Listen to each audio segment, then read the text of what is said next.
जैसे जैसे वृंदावन के प्रसिद्ध संत प्रेमानंद महाराज का नाम देश और दुनिया में गूंज रहा है, वैसे वैसे बड़े बड़े नाम उनके साथ जुड़ते हुए दिखाई दे रहे हैं। चाहे वो विराट कोहली हो, चाहे वो लॉरेंस बिश्नोई हो, हर किसी की प्रेमानंद महाराज से जुड़ी खबर सुर्खियों में नजर आ ही जाती है। हाल ही में एक और नया विवाद सामने आ गया, जिसमें चित्रकूट में रहने वाले जगतगुरु राम भद्राचार्य ने प्रेमानंद महाराज को लेकर कुछ ऐसा कह दिया, जिसकी वजह से लोग फिर से दो खेमों में बंटते हुए नजर आए। दरअसल राम भद्राचार्य ने एक इंटरव्यू में ये कह दिया कि प्रेमानंद कोई चमत्कार नहीं है, वो मेरे द्वारा संस्कृत में कहे गए एक श्लोक का अर्थ भी नहीं बता सकते। इसके बाद प्रेमानंद महाराज के भक्त और राम भद्राचार्य के भक्त आपस में बट गए और जो लोग दोनों धर्म गुरुओं को मानते हैं वो कंफ्यूज हो गए कि किसकी साइड ली जाए। चलिए आपको पूरी कहानी शुरू से बताते हैं। दरअसल चित्रकूट के संत राम भद्राचार्य महाराज एक पॉडकास्ट के लिए एक चैनल पर पहुंचे थे, जहां उनसे प्रेमानंद महाराज को लेकर एक सवाल पूछा गया कि गुरुदेव, आप बिना आंखों के सब समझते हैं, पढ़ते हैं, लिखते हैं। आजकल सोशल मीडिया में कई लोग ऐसे हैं जो वृंदावन आते हैं और यही बातें प्रेमानंद जी के लिए भी कहते हैं कि ये तो चमत्कार है, वो तो भगवान का स्वरूप है कि बिना किडनी के भी जीवन चल रहा है। इसके जवाब में राम भद्राचार्य ने कहा कि कोई चमत्कार नहीं है। चमत्कार यदि है तो मैं चैलेंज करता हूँ कि प्रेमानंद एक अक्षर मेरे सामने संस्कृत का बोलकर दिखा दे या मेरे कहे हुए संस्कृत श्लोकों का अर्थ समझा दे। मैं आज खुलकर कह रहा हूँ, प्रेमानंद जी तो मेरे बालक के समान है, लेकिन शास्त्र जिसको आए वही चमत्कार है।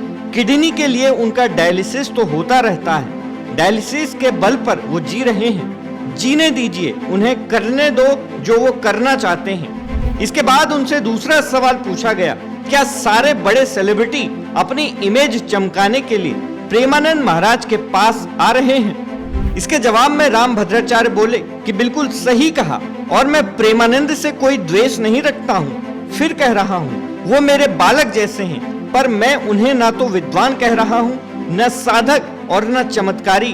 वो राधा वल्लभी है तो वो राधा सुधानदी के एक श्लोक का अर्थ बता दे।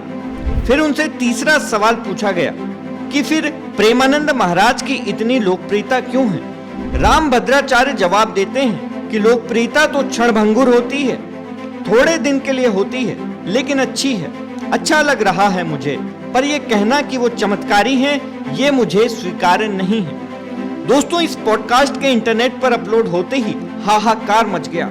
कई टीवी चैनलों ने इस बातचीत को ऐसे दिखाया जैसे सनातन धर्म के दो बड़े संत आमने सामने खड़े हो गए हों, जबकि सच्चाई ये है कि राम भद्राचार्य ने बार बार कहा कि प्रेमानंद महाराज उनके लिए बालक के समान हैं और उनकी लोकप्रियता देखकर उन्हें अच्छा लग रहा है। लेकिन अफसोस, टीवी चैनलों ने इसे बड़ा संत बनाम दूसरा बड़ा संत की लड़ाई बना दिया। टीआरपी के लिए ये दिखाना शुरू कर दिया कि धर्मगुरु आपस में भिड़ गए हैं, जबकि सनातन परंपरा में हमेशा से ये आदत रही है कि गुरु तुल्य बड़े संत छोटे को डांट सकते हैं, समझा सकते हैं और मार्गदर्शन भी कर सकते हैं। इसका मतलब ये नहीं कि दोनों के बीच कोई दरार है। चलिए आपको राम भद्राचार्य के बारे में बताते हैं कि आखिर ये कौन है। जगतगुरु राम भद्राचार्य, जिनका नाम गिरिधर मिश्र था, एक प्रख्यात हिंदू धर्मगुरु, संस्कृत के विद्वान, शिक्षाविद, बहुभाषाविद, कवि, लेखक, दार्शनिक और कथावाचक हैं। मात्र 2 महीने की उम्र में एक दुर्घटना के कारण उनकी आंखों की रोशनी चली गई, लेकिन उन्हें असाधारण स्मरण शक्ति और बौद्धिक क्षमता ने उन्हें ज्ञान का प्रतीक बनाया। वे रामानंद संप्रदाय के 4 वर्तमान जगत गुरुओं में से एक हैं और 1988 से इस पद पर आसीन हैं। जगतगुरु राम भद्राचार्य विकलांग विश्वविद्यालय के संस्थापक और आजीवन कुलाधिपति हैं, जो विशेष रूप से विकलांग छात्रों के लिए शिक्षा प्रदान करता है। आप ये जानकर हैरान रह जाएंगे कि वे 22 भाषाएं बोलते हैं, जिनमें संस्कृत, हिंदी, अवधी, मैथिली और भोजपुरी शामिल है, जबकि उन्होंने कभी ब्रेल लिपि का उपयोग नहीं किया। ब्रेल लिपि को खासकर अंधे लोगों की शिक्षा के लिए बनाया गया था, लेकिन बिना ब्रेल लिपि का उपयोग किए राम भद्राचार्य ने केवल सुनकर और बोलकर महज 5 साल की उम्र में श्रीमद् भगवत गीता और 7 साल की उम्र में रामचरितमानस को पेज नंबर और श्लोक नंबर के साथ याद कर लिया है। इसके अलावा उन्होंने बनारस के संपूर्णानंद संस्कृत विश्वविद्यालय से व्याकरण में शास्त्री, आचार्य, पीएचडी और डीलिट की उपाधियां प्राप्त की हैं। 2015 में भारत सरकार द्वारा उन्हें पद्म विभूषण से सम्मानित किया गया और 2023 में ज्ञानपीठ पुरस्कार प्राप्त हुआ।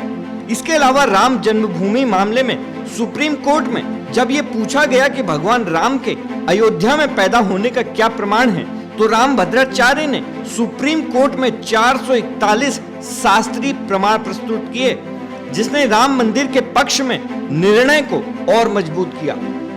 दोस्तों, सरकारी मंथन आपसे यही अपील करता है कि सनातन के धर्मगुरुओं के बीच फूट डालने की इस कोशिश को सफल न होने दें। मीडिया की टीआरपी की लड़ाई में धर्म को बदनाम न होने दें। विवाद की असली तस्वीर यही है कि रामभद्राचार्य ने प्रेमानंद जी को अपना बालक कहा और उनका आशीर्वाद हमेशा प्रेमानंद जी के साथ है। सरकारी मंथन के लिए उमेश द्विवेदी की रिपोर्ट।